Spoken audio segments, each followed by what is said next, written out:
भेदारं कर्म भूव्रतां ज्ञातारं विश्वतत्त्वानां वन्दे तद्गुणे लब्धे वन्दे तद्गुणे लब्धे वन्दे तद्गुणे लब्धे।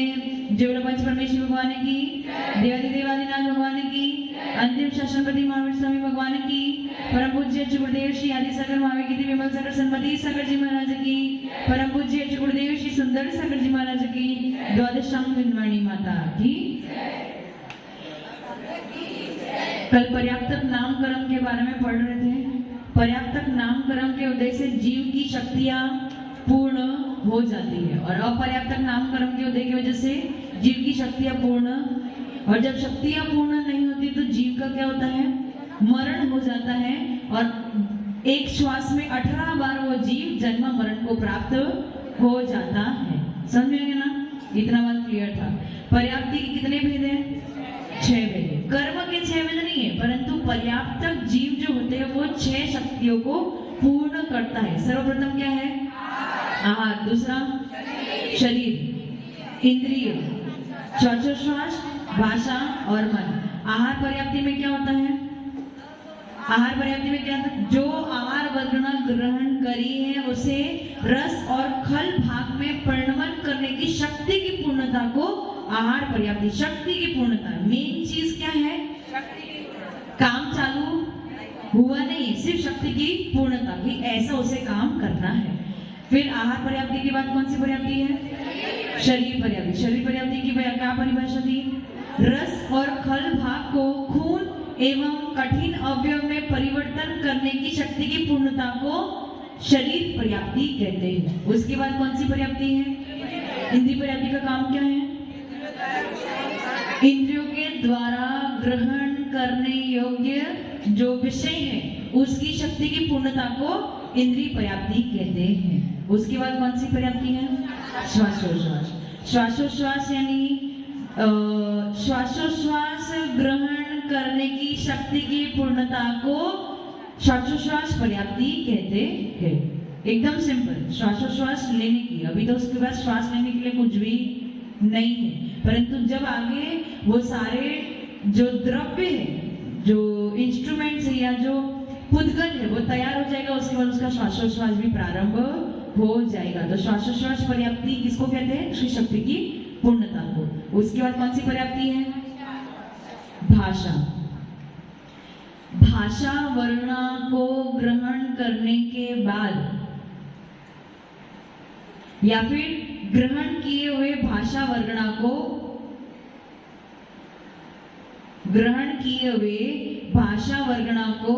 शब्द रूप परिणमित करने की शक्ति की पूर्णता को भाषा पर्याप्ति कहते हैं। ग्रहण किए हुए भाषा वर्णा को शब्द रूप परिणमन करने की शक्ति की पूर्णता को भाषा पर्याप्ति कहते हैं। ये जो आप शब्द बोल रहे हो ना, कहां से बोल रहे हो?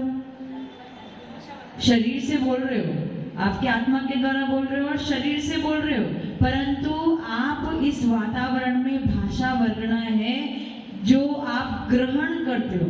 ग्रहण करने के बाद अब उसे शब्द में परिवर्तन करते हो, तब जाके बोलते हो। समझ में आ रहा है मैं क्या कह रही हूँ? इस वातावरण में भाषा, जैसे शरीर वर्णना है ना, शरीर वर्णना को ग्रहण करते हो, उसके बाद आपका शरीर बनता है। उसी प्रकार से भाषा वर्णना है इस वातावरण में, उन भाषा वर्णनाओं को आप ग्रहण करते हो, वो शब्द रूप में परिणमन करती है और फिर आपके मुख से वो शब्द निकलता है। तो ये भाषा पर्याप्ति क्या करेगा? भाषा वर्णना जो आपने ग्रहण कर ली है उसको किसमें परिणमन करेगा?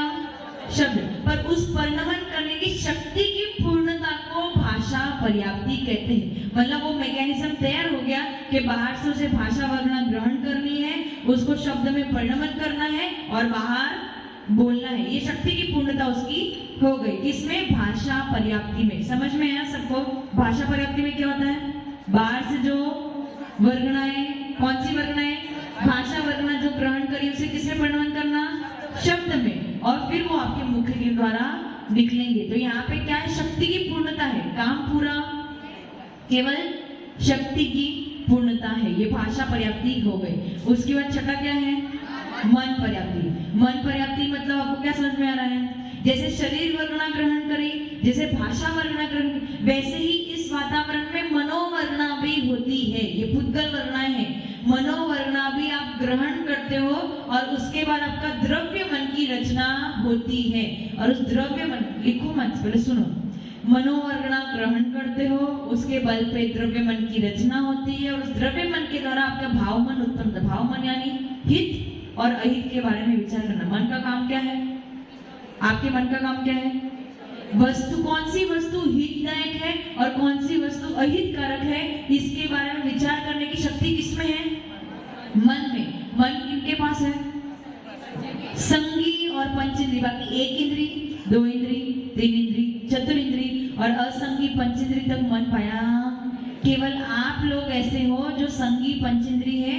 मनुष्य हो गए, तीर्यंश हो गए, कुछ तीर्यंश, सब तीर्यंश नहीं, कुछ तीर्यंश, देवगति के सारे जीव और नारकी जीव, इन लोग के पास ही मन होता है, सबके पास मन नहीं होता है। तो भाषा वर्णना, जो ग्रहण की हुई भाषा वर्णना है, उसके द्वारा जो द्रव्य मन की रचना हुई है और उसके बल पे जो भाव मन के द्वारा हित और अहित के बारे में विचार करेगा, उसकी शक्ति की पूर्णता को मन पर्याप्ति कहते हैं। समझ में आया?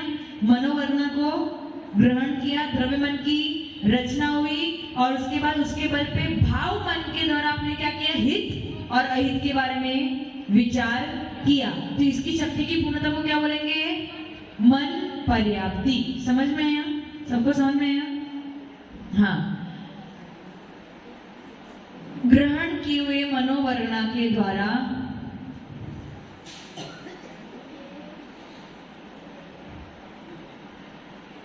लिखा, द्रव्य मन के बल पर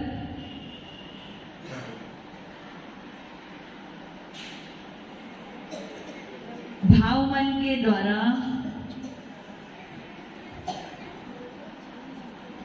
हित और अहित का विचार करने की शक्ति की पूर्णता को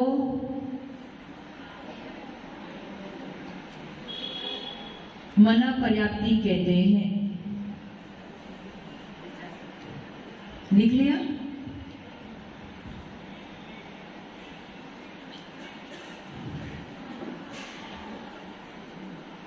ये 6 पर्याप्ति आपको समझ में है ना? लाइन वाइज लाइन ही होती है। सबसे पहले आपको वर्गणा ग्रहण करनी पड़ती है। कौन सी? शरीर वाली वर्गणा। उससे क्या होगा? रस और खल भाग बनेगा। रस और खल भाग बन गया, उसके बाद क्या होगा? खून और हड्डी बनेंगे, यानी आपका शरीर तैयार हो जाएगा। इंद्रियां बन जाएंगी, तो उसके बाद क्या होगा? आपकी इंद्रियां विषय ग्रहण करना प्रारंभ कर देगी। उसके बाद क्या होगा? श्वासोश्वास प्रारंभ होगा। फिर आपने जो भाषा वर्णना बाहर से ग्रहण करी है वो शब्द रूप परिणमन करेगी और जो मनोवर्णना आपने बाहर से ग्रहण करी है वो द्रव्य मन और भाव मन के बल पर हित और अहित का विचार करेगी। समझ में आया? लाइन वाइज लाइन रहता है। ऐसा नहीं कि पहले इसका ये हो गया उसका वो हो गया, ऐसा नहीं होता है। अब अपने पास पंच इंद्रिय जीव है, एक इंद्री, दो इंद्री, तीन इंद्री, चतुर इंद्री, पंच इंद्री।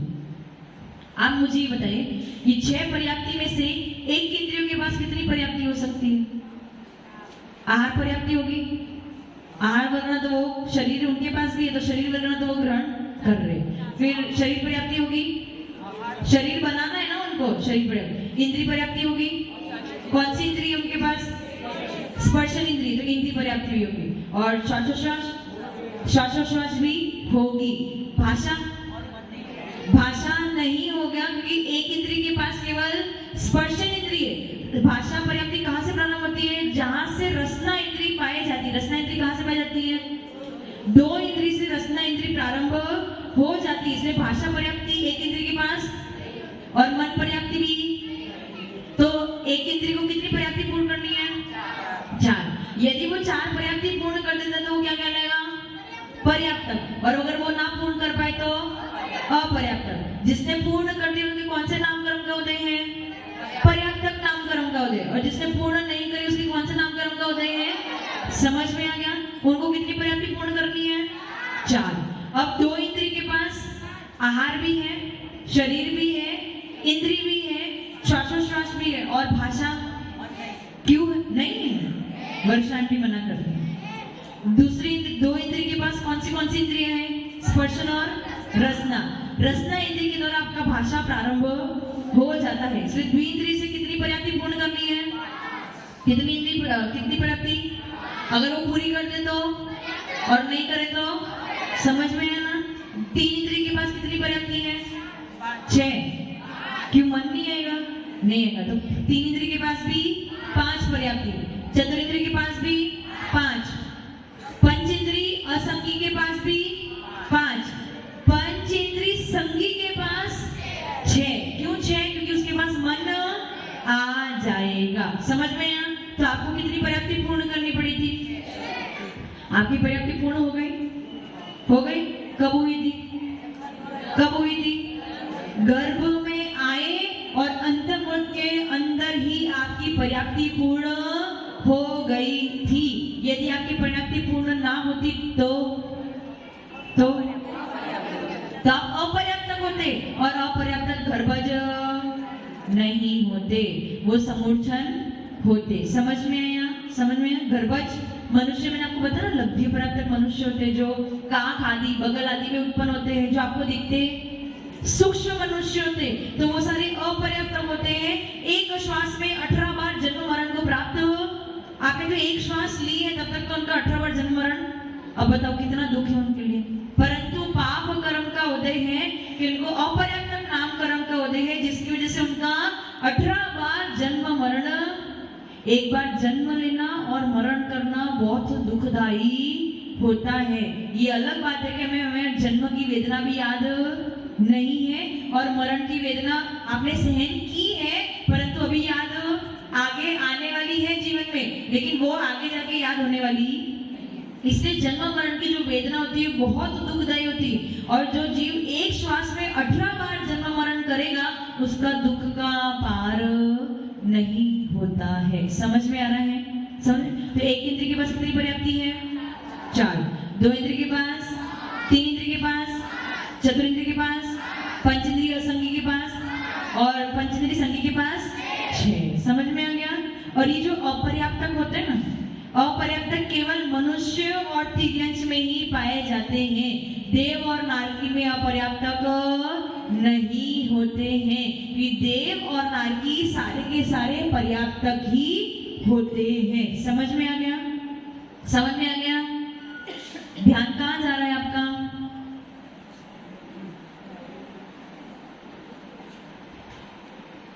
समझ में आया? कोई प्रश्न पूछना है? प्रश्न थोड़ा जोर से बोलो, सुनाई नहीं देता। पर्याप्तक ही होते हैं। देव और नारकी पर्याप्तक ही होते हैं। मनुष्य और तिर्यंश में दोनों ऑप्शन है। कुछ मनुष्य और तिर्यंश पर्याप्तक होते हैं, कुछ मनुष्य और तिर्यंश अपर्याप्तक होते हैं। ठीक है? 66,366 नहीं 336 66,336 66,336 बार जीव जन्म मरण कर लेता है। कितनी देर में? एक अंतर्मुहूर्त में। एक अंतर्मुहूर्त यानी 48 मिनट में एक समय कम कर दो, इतने समय में कितनी बार जन्म मरण हो गया? अगर आप एक श्वास में 18 बार जन्म मरण करते हो तो उसका पूरा 48 मिनट में एक समय कम करके कितनी बार जन्म मरण हो गया? 66,336। किसकी हालत है ये? किसकी हालत है? अपर्याप्तक की हालत है। पर्याप्तक की हालत ऐसी नहीं है। समझ में आ गया? और 66,336 किस प्रकार से किसके किसके होते हैं ये कल समझेंगे। पर्याप्तियां 6 होती है। जिनकी पर्याप्ति पूर्ण हो गई उनके पर्याप्तक नामकरण का उदय है, इसलिए पूर्ण हुई है।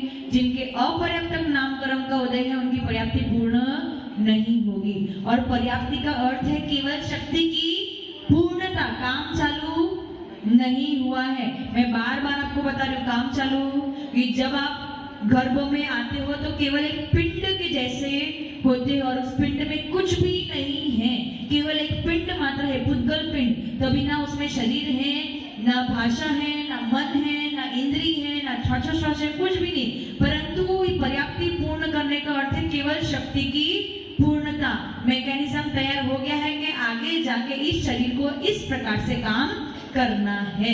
समझ में आ गया ना? समझ में आ गया? तो आप सबकी पर्याप्ति पूर्ण, कितनी पर्याप्ति पूर्ण करी आपने? 6 पर्याप्ति पूर्ण। क्यों करी है? क्योंकि आप संगी पंचेंद्री हो और आपके पर्याप्तक नाम कर्म का उदय है। समझेंगे? आहार पर्याप्ति, आहार यानी शरीर वर्गना, ग्रहण करना, रस और खल भाग में परिवर्तन यानी परिणमन कराने की शक्ति की पूर्णता। शरीर पर्याप्ति यानी रस और खल भाग को खून और हड्डी में परिणमन करने की शक्ति की पूर्णता। उसके बाद तीसरी क्या था? इंद्रिय, इंद्रियों के द्वारा विषय ग्रहण करने की शक्ति की पूर्णता। श्वासोश्वास यानी श्वासोश्वास ग्रहण करने की शक्ति की पूर्णता। भाषा यानी भाषा वर्गना जो बाहर से ग्रहण करी उसे शब्द रूप परिणमन करने की शक्ति की पूर्णता। और मनोवर्गना यानी मनोवर्गना जो ग्रहण करी है और द्रव्य मन के बल पर भाव मन के द्वारा हित और अहित के बारे में विचार करने की शक्ति की पूर्णता को मन पर्याप्ति कहते हैं। आपका पर्याप्तक और अपर्याप्तक पूर्ण हो गया है। 66,336 किस प्रकार से जन्म, एक इंद्रिय के कितने, 2 इंद्रिय के कितने, 3 इंद्रिय के, वो मैं आपको कल बताऊंगी। समय आपका हो गया है, इतना आपको समझ में गया। इसमें किसी को कोई प्रश्न पूछना है? प्रश्न पूछना है? हाँ पूछो।